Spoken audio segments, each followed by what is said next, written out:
heard this music earlier, GB.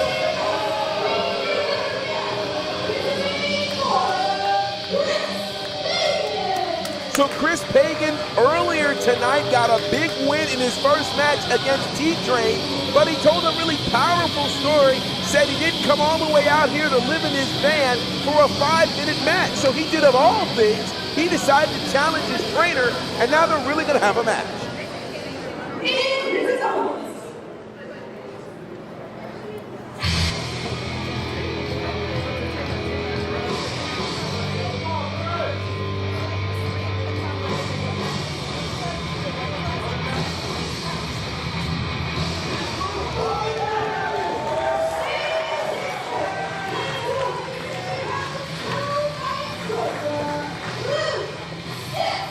Here he is, one half of the Southeast SWAT team, Big Luke Sampson, answering the challenge from earlier. Of course, he answered the challenge right away. Yeah. And then quickly, you saw Pagan there get out of the ring, and it looked like they decided to do it a little bit later.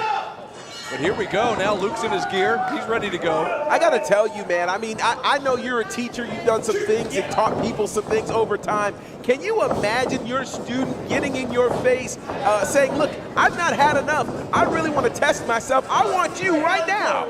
Well, we know Luke. We talk to him every month here at the Nightmare Factory. We knew that he was not going to take this sitting down. Luke does not back down from any challenge, but let me just shout out Luke Sampson. The way he has transformed his body over the last year or so, it's really something special. It's those things that, you know, Instagram models are made of. Oh, there you go. Now, let me guess. I think that's the first time Luke Sampson ever got compared to an Instagram model, by the way. Well, I'm just saying, it's another line of income. There you go, but look at Sampson here with the advantage now, working on the arm of Chris Pagan. Well, so now here's the real challenge. Chris Pagan, 300 pounds. Oh, Fireman's Carry takeover there. He's a two-time All-State, All-American champion. He's a state wrestling champion. You know, I know he's fairly new to the pro wrestling business, but, you know, you got to wonder now, what kinds of things has Luke Sampson been holding out on to particularly have this match? Because Sampson did not come in here tonight prepared to have a match. And what's crazy here, though, you got to think that Sampson knows everything he's going to do because he trained him. But did he teach him everything he knows, but did he teach him everything Luke knows? Well, that's the question, though. The other side of it is, how much did Luke actually know about Chris Pagan? Pagan was 16 years as an amateur wrestler. I'm sure he didn't show everything to Luke Sampson in 12 weeks. We're going to have to talk to the other students here, because I don't know, is there any kind of backstory? Is there some kind of bad blood between these two? I don't know. Why did he call out Sampson of all the trainers? Well, I'll tell you this. I mean, Chris Pagan was not joking when he said he lived in his car. I mean, literally, when I went outside, I saw Pagan open up his car, and literally, he lives in his car. That is a different kind of determination. When that's the case, you don't come this far to just have 5 minutes. So I understand his passion. Now, would I have called out Luke Sampson? Me? No, but I'm telling you, Pagan's a different kind of guy. Absolutely, as we saw that earlier when he took down T-Train in a great match to earlier in the showcase here. But now, both of these big men, I got to tell you, both of these big men, so athletic for their size. Extremely athletic. You were reading my mind because I can't get over the things I saw T-Train, excuse me, Chris Pagan do in that match against T-Train. Look at this. Did you see the snap arm drag? That usually comes from folks literally half the size of Pagan. Pagan came here with a mission, and he's going to be just as bad as anybody who's ever come out of the Nightmare Factory. Look at that. Sampson with a shoulder block, though, made Pagan spill to the outside here. And I don't know if that totally took him out or if he went out kind of voluntarily to kind of catch his breath here. I would definitely say it is the latter. Again, I think this is a cerebral wrestler we're seeing in Chris Pagan living off of these. Look at this. Again, trying to go up and over. And now the question is, you know, is there an endurance issue now that you got to think about that? Pagan's going to struggle with because he wrestled earlier tonight? Absolutely. I was thinking the same thing, GP. He already did have that match. And granted, he said, well, it was only a 5-minute match. I need more than that. But still, he had a lot taken out of him. You know what this reminds me of? It reminds me when you have a really, really good meal and you're like, oh my gosh, I need to have more. Let me get seconds. Guilty. But the problem is once you get that second plate and you realize about halfway through, I ordered too much? Did Pagan order too much asking for seconds with this match? Well, it's like my parents. My parents would say, you take all you want, but eat all you take. Well, now he needs to eat all he took here because now he's got big Luke Sampson to deal with. And the question is his appetite going to be able to match what his body can do? Snapmare takeover there from Sampson. Hooks both legs here, but no, Pagan not going to go down that easy. And Pagan is certainly seemingly nursing an injury right now with his leg. And that is something that's going to be super important for Pagan. The leg serves, again, as his strength base, also a space where he builds a lot of agility. Without that, he's in trouble. But again, think about this. To your point, that's where the teacher would know this. Absolutely. And now, looking for this half Nelson slam that he's known for, but Luke Sampson gets driven into the corner there by Pagan. Well, listen, Pagan. There's a right hand there from Pagan. And Pagan is not willing to let a small injury stop him. He really can think about this. What would the headlines be if Pagan defeats his trainer here at the Nightmare Factory? That would be a huge, huge thing for this graduate here of Camp 7. It certainly would, and a lot of people would have to pay attention. Luke Sampson has been all over the wrestling world, and so if Pagan gets this win, look at the imagine the calls that are coming. Huge sidewalk slam there from Pagan, hooks the leg. No, not gonna be enough. And he's still favoring that left leg is Chris Pagan here. Absolutely, and now Pagan's gonna have to figure out how to work around that, especially when dealing with someone the size of Luke Sampson. Again, there's a size difference between Luke Sampson and T-Train, his earlier opponent.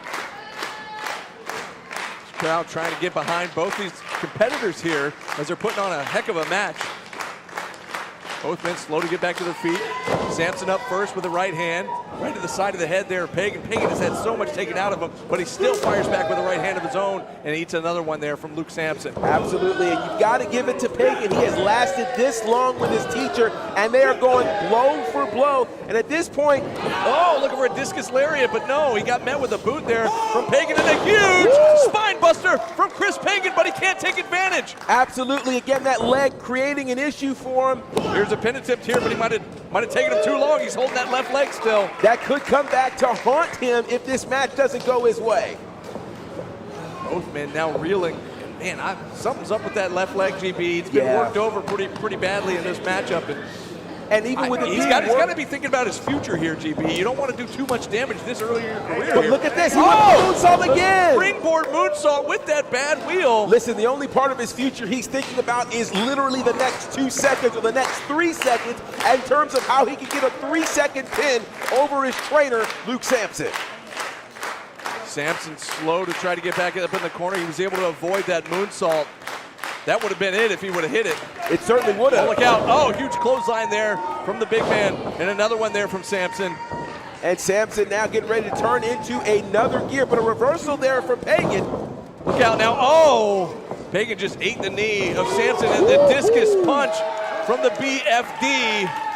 And now the question is, what does Luke Sampson have left to give to Pagan? Because Pagan's going to have to pull into another gear right now. Into an ankle lock with that bad leg. Smart move there from Sampson. Again, going after the ankle, continuing to provide pain there. And Pagan is trying to figure out, what do I have to do? I wonder if Pagan is regretting actually requesting this match. Oh, what a reverse there. Able to get out of it. That's that amateur background coming up for him. Absolutely it was. Now both men, again, slow to get back up to their feet. Sampson up first. Perhaps looking for that half Nelson slam, and he planted him. He got all of it. He's put plenty of guys away with that move right there, but look at the lower back. You saw the lower back of Luke Sampson. But look at the brilliance there of Chris Pagan. Smart. With ring awareness, rolling over to the ropes because he knows that puts separation between him and Sampson such that Sampson can't immediately go for the pin. Smart move, but now right back to the ankle lock goes Luke Sampson. Can Pagan make it back to the ropes once again? Pagan is being tested in a way I don't think he intended to be tested. And now will Pagan potentially lose this second match? Really digging in with the ankle lock, but no, he's able to roll through it once again, sends Luke Sampson into that second rope, and now a little grounded pound here from student to teacher, and now trying to choke him out here. Well, that's the same maneuver that won his first match. He got him! And that's it! How about that? Now, I got to tell you, many may call that an upset, and I'm included in the group called many. Because right now at this point, I thought Pagan had bit off more than he could chew, but he proved all of us wrong by managing to choke out his boss, his trainer, and getting a second win. He's now officially undefeated in the world of pro wrestling. 2-0, not only in the world of professional wrestling, but here on this show. Yeah, this is 2-0.